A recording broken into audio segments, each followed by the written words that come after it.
度等住咁樣。佢耀才問下先。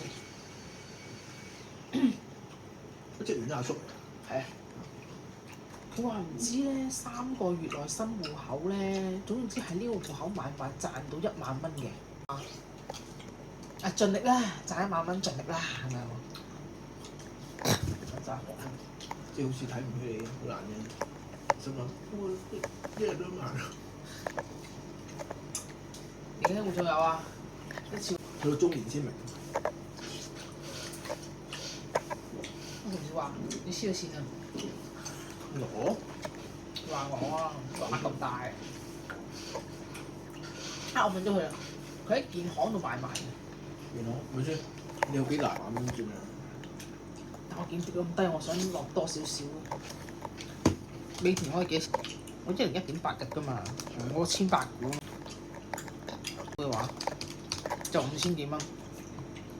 其實美團呢幾日咧最高係幾錢？108。你呢個禮拜計106。咁低咩？如果106放我7500幾。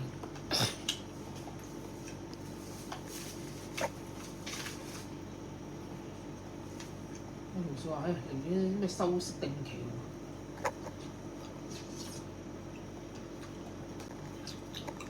試唔試我呢個啊？唔要。同事啊，你又等佢同事啫？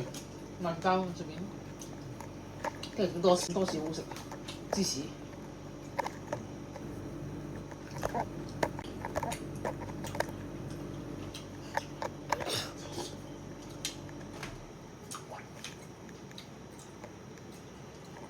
咁食喎，佢而家呢間嘢咧整埋麵喎，知唔知啊？有麵添啊！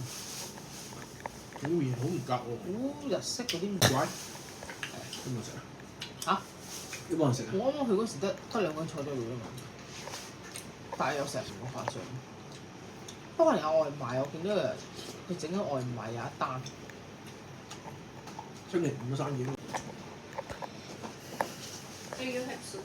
哦，thank you。No, how about you? You want?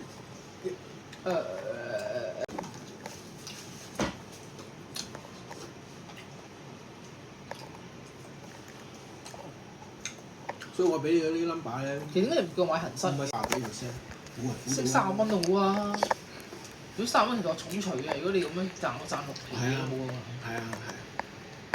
但你問我嗰個內幕，只有匯豐同恒生同埋內幕消息。賺3蚊到啊大佬。